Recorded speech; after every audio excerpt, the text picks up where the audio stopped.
Hey there, campers. My name's Kimmy. And my name's Ryan. We've noticed you stumbled upon our mystical campfire, so that means there's a solid chance you have some questions. Like, why am I here? What's going on?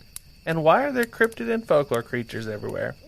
And should I be worried about the Mothman dressed as a camp counselor swooping down to steal my s'mores? Well, you've stumbled upon the Aloreing Campgrounds. Aloreing is a folklore podcast where every episode we dive into the history and lore of different creatures and cryptids you see wandering around these campgrounds. And during each episode, we discuss the sightings, encounters, poems, history, fun, facts, and pop culture focused on our campfire topic that week. We hope through shared experience we can learn and make light about all the unknown corners of the universe. So come take a seat around the campfire, make yourself at home, and listen to Aloreing Today anywhere podcasts are heard.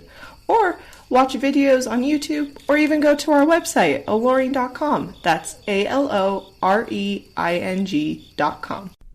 I'm Felicia. And I'm Ian. And we are the Paranormal Lovers.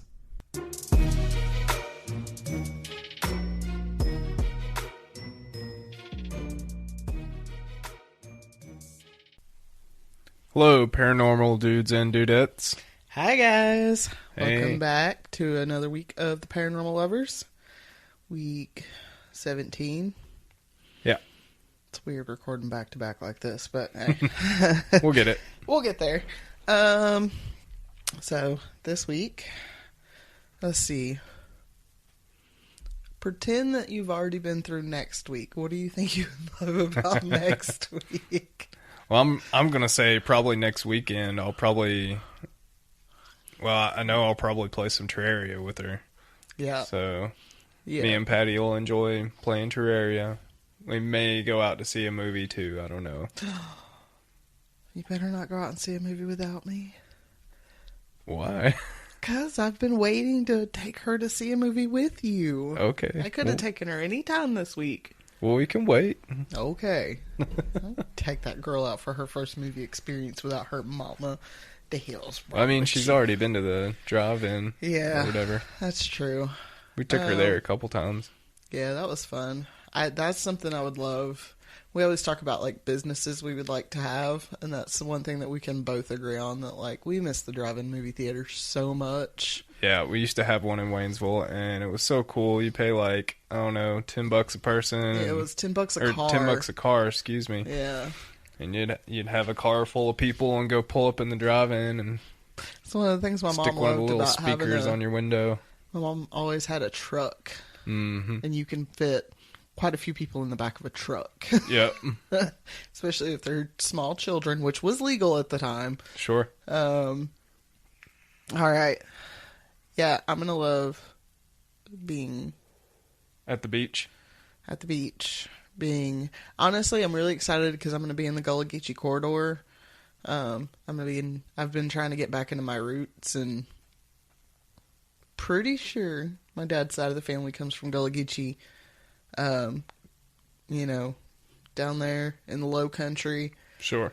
We may talk about that one day, on an episode. It's not super spooky or paranormal, but it's still interesting nonetheless. This week, we're going to go back to Cherokee.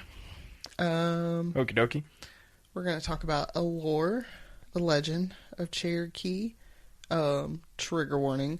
This legend's favorite meal is the livers of children. Ooh. Yeah, and there's a lot of, like, stalking and I don't even know what to call it. It's just all messed up. But I hope you guys enjoyed the last episode. Sounds spooky. Yeah, it's not fun. And I apologize to the gods and goddesses of the Cherokee pantheon for when I'm about to do y'all's language. I'm trying. You're right. Okay, so this week we're going to talk about Spearfinger. And if you remember last week when we were talking about Fontana Lake and the Road to Nowhere. Week before last. Week before last, that's right. See, recording like this. She was thought to be the one that went after Diane. And Hell. She is also known as Utlunta, translated to be she has it sharp, or she is sharp, or Nin Yun U. No, wait. Nin Yun. Not sure. Right. Translated to stone dress, is thought to be a Cherokee legend that parents would use like the boogeyman. One name describes the sharp knife-like finger on her right hand, and one describes the state of her skin. I kind of think Lady Deathstrike from Marvel Comics, but... See, I don't know who that is. She got, like, blades for fingers, basically. I mean, that might be a Marvel ripoff of a Cherokee legend. So could be, yeah. The forefinger on her right hand is actually a long obsidian blade that Spearfinger uses to incapacitate her victims. Oh, that's scary. Her heart, which is her only weakness, was kept in her right hand, tightly clutched to keep it protected. Which, like, with her skin being made of stone, why is it in her right hand? Which I'm guessing is, like, a fleshy part. I don't know. Why is it not under the stone? Right. I don't know. She sounded like rolling thunder when she walks through the mountains. Her skin was a punishment of sorts. Spearfinger was so strong that she could meld boulders together. She'd just like pick them up and push them together, and then it would be one giant boulder. She could also crush them into gravel, which was strong. With this method of melding the boulders, she would build a bridge reaching from mountain to mountain. But one time she built a bridge from Hiawassee to Whiteside Mountain. Whiteside is close to where the gods were in the upper world. The higher beings were angered by what they saw as her arrogance to think that she could be so close to their home. They tore down her bridge, crushing her underneath the weight of the stone, forever fusing it with her own skin and making her impervious to man-made weapons. So, like, we're going to crush the bridge, and you're going to get crushed, but also, like, here's you some stone skin. Good luck, white people. I don't know. We're going to get canceled. Right. Today, the area around the mountain is known as Hiawassee, and the valley is called Nantahala, but known in the Cherokee language as Ut-hun-tun-yi, meaning the Spearfinger place. Creepy. When she would go for walks, she would sing. She would sing of eating livers, because she enjoyed eating livers. Her voice would echo off the mountainsides, causing birds to take flight, and that would be signal to any villagers in the area of her presence. During the fall, the villagers would set brush fires, and it was pretty cool. I saw, like, they would roast chestnut trees. Like, they would set brush fires, like chestnut forest, and then when the nuts dropped, they would get roasted within the brush fire, and then they would, once the fire was out, they would go collect the roasted chestnuts. That's cool. Talk about chestnuts roasting on an open fire. Right. But that's how Spearfinger would hunt out her victims. She would follow the fires. She would use her power of shape-shifting to shift into a maternal elder to lure her victims into the house. So say she comes upon a child, she would shape-shift into their grandmother and be like, come, I will come brush your hair while you fall asleep. Come. And then she would take out and eat their liver. This would cause suspicion to be cast on anyone who returned from a solo trip to the woods. Because Spearfinger could have killed them and then come back to the village wearing their face. Right. Like shape-shifted into them. So if you went out creepy on like a solo hunt and then you came back, they were like, I don't know about you, bitch. I should have looked up and seen. Yeah, I should have looked up and tried to see like how they would go about figuring out who it was. Right. Because, like, okay, so how did you figure out that it's Spearfinger? I don't know. Maybe they were able to see their hands. What'd you have for breakfast? Because even when she was in her shape-shifted form, her hand still had the knife on it. So you probably had to come back like... Or, like, still had the stone skin probably, too, huh? I don't know so much about that, but she... Like if you cut, you know... Maybe if you tried to cut her. Yeah, but I think more so the hand, because she couldn't get rid of the knife. Or the heart. She shape-shifted. So she would have to, like, hide her hand behind her. Right. So nobody would see it. So you probably are just like, I got a finger. Finger.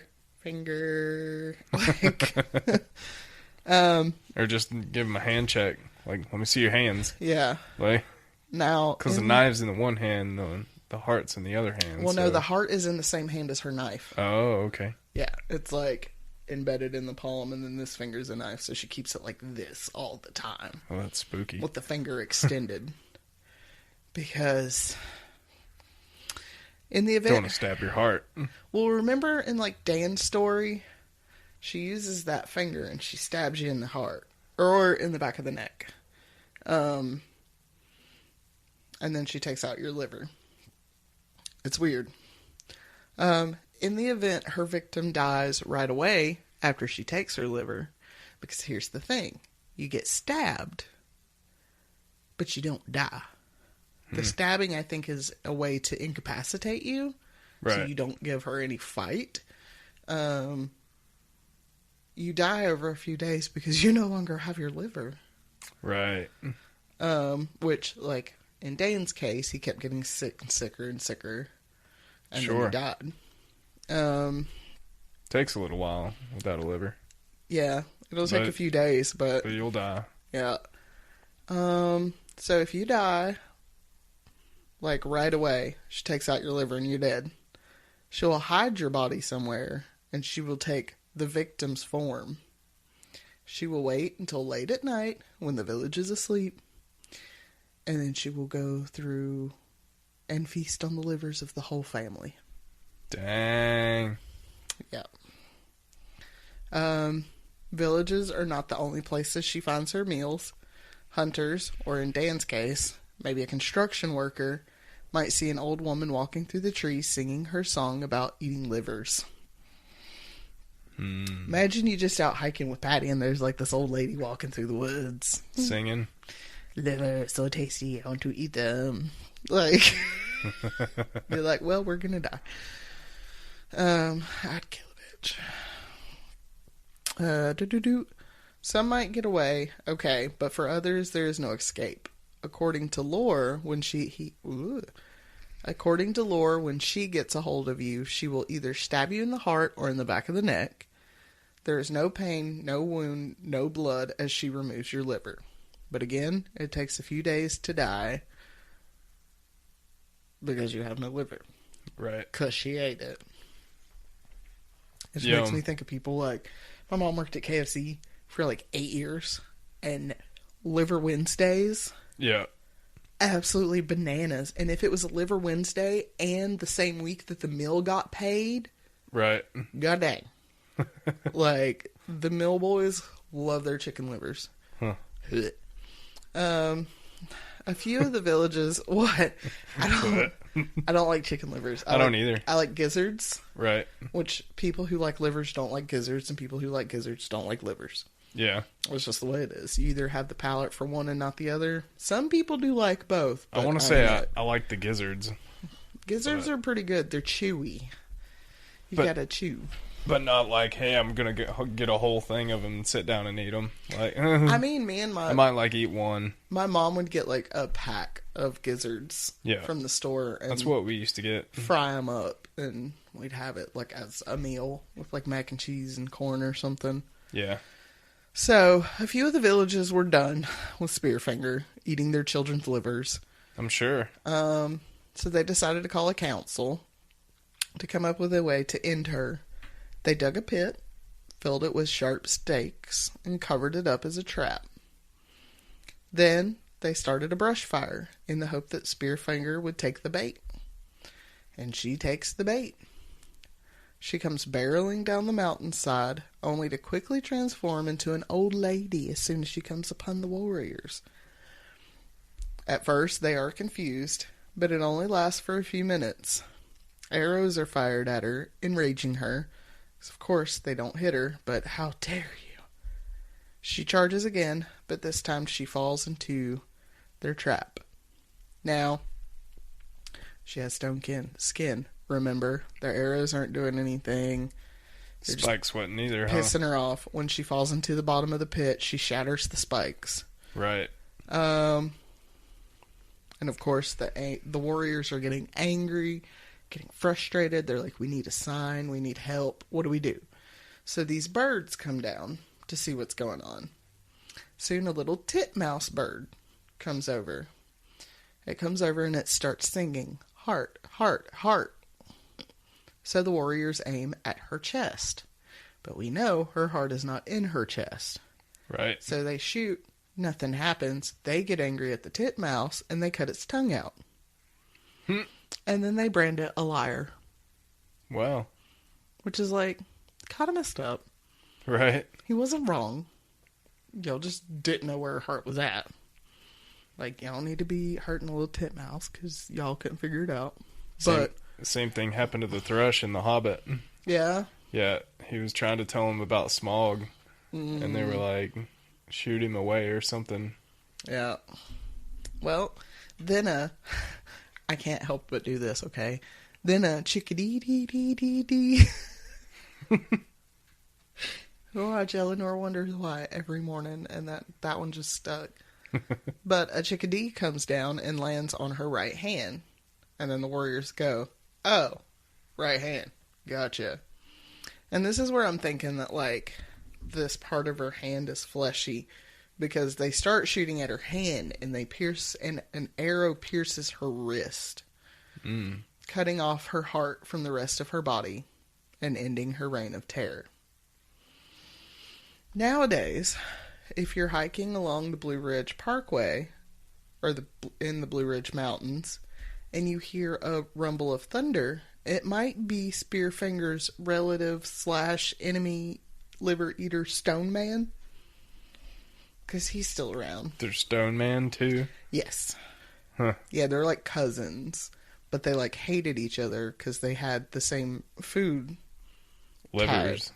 Yeah. So it's like, hey, those are my livers. Don't eat my livers. Huh. So Stone Man heard the revelry of the villagers celebrating their defeat of Spearfinger. He kind of comes over and he looks down in the valley and he sees him and he's like, well, shit. She did. She died. I hear you. I see that. I take that as a warning. Luckily for me, you don't know what my weakness is. I don't tote my heart around in my hand like a dumbass. So he was like, meh, not my problem. Right. And unlike Spearfinger, who had to use her bare hands to make her bridges, he gets a staff. A magical staff that builds him bridges from mountain to mountain. Nice. Which is really cool. That is cool. And he still walks the mountains today singing of war and tasty livers. Which is very, very interesting. That is interesting. I actually found White Mountain in Hiawassee, where her bridge was at. I did find that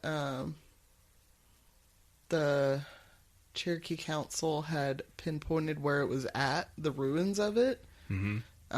I think, don't hold me to it, but I think that there are some type of ruins out there that they've marked as the Tree Rock. And so that's like, they're like, this is where her bridge was at. And I don't know if you can actually go find it. Right. And see it or not. I couldn't find a lot on it when I looked up Tree Rock. All I could find was a tree in like Arizona. Huh. Which like, But that is Spearfinger. Her reign of terror is over. That's awesome. You know what it makes me think of, right? Huh. A couple of days ago, Appalachian True Crime sent us an email with they had went and walked through the road to nowhere. Yeah, Heather was up there by herself. Yeah, because they heard our episode on it and wanted to send us this stuff that they recorded up there, and they had recorded it, and you can hear someone singing in the tunnel, and there was no one else there but them, and oh my god, it was so spooky. Yeah, you guys go check out Appalachian True Crime. It's Mountain Murders, an Appalachian True Crime podcast. If you look them up on Spotify or something, there's actually 2 on there. You want to pick the one that has like the mountains with the stars on it. But it's Heather and Dylan. They're another local podcast in our county. They do true crime. And thank you guys for sending us that stuff. It was so spooky. Thank you for so much. And it's so funny sitting there. Like, I love listening to them. They automatically come up on my Spotify now. Sure. Like, I'll finish an episode of something, like ours. Like, because, yes, I listen to our podcast. Sue me.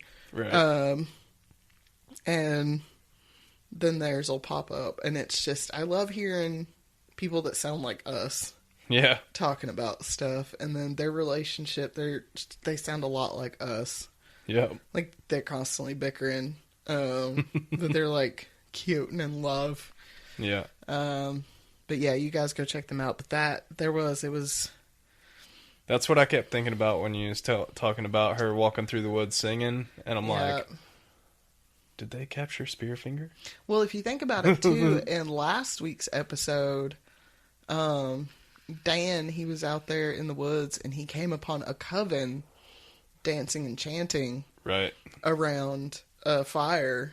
And there was, in the Gummy story from them, from that blog post I did last week, they heard voices and stuff, and, like, in there, and then Hell... When she was in there, in like her 30s, she heard the chanting and whatnot in there. And that's what creeped me out, because Heather was up there by herself. Yeah. And like, obviously, Babs is not her grandmother. Hopefully her grandmother didn't take her up there and sell her soul to Spearfinger. Right. But I'm like, girl, you're going to get kidnapped. Get the fuck out of there. Right. Yeah, it's really, really haunting. Like, it's hauntingly beautiful. Yeah. And, like, it almost brings tears to my eyes. And I'm like, I don't know about this, okay? This is a little much. Yeah. All right, well, that was fun. A little bit of a shorter episode, but that's all right. It's a good episode. It is a good episode. And we got it done so we can release it when it needs to be. Yay. Yep. All right. Well, you guys can head on over to Instagram at The Paranormal Lovers. Hit us up on Patreon at The Paranormal Lovers if you feel so inclined. I feel like you can... I'm not really sure how Patreon works. I feel like you can still follow people on Patreon without actually subscribing to a tier, but I'm not 100% on that. I don't know either. Which, I mean, even if you just wanted to follow us on there, if you can do that without subscribing to a tier, I would be happy with that. Right. You can find our videos on YouTube. So sorry, a couple weeks ago, I kind of botched getting the videos put out on the right day, and it didn't get uploaded until like Friday or Saturday. But, you know, spring break week, when it correlates with PMS week, we were busy. It's just going to be a rough time, okay? Yep. What else is there? I think that's it. Oh, you can send us an email. Comment, subscribe. Yep, at The Paranormal Lovers. And if you find us on Apple Podcasts or Spotify, please rate us. Give us a good little rating, because we would appreciate that. And I'll go ahead and tell you what. We can do this. If you leave us a review, take a screenshot of it, send it to us on Instagram with your address, we'll shoot you out a handmade sticker. It may not be fancy, it may not be pretty, but it'll be a sticker. Okay? I like making stickers. He loves making stickers, and he can bust out 3 or 4 stickers, you know, when he has time to sit down and do it. So, you guys do that. Leave us a review. Shoot us a screenshot of that to Instagram or to the email address at theparanormallovers@yahoo.com. Yeah. With your address, and we'll get that sent out to you guys. Anything else? I think that's it. All right. Thanks for listening, and we'll see you guys next week. Bye. Bye.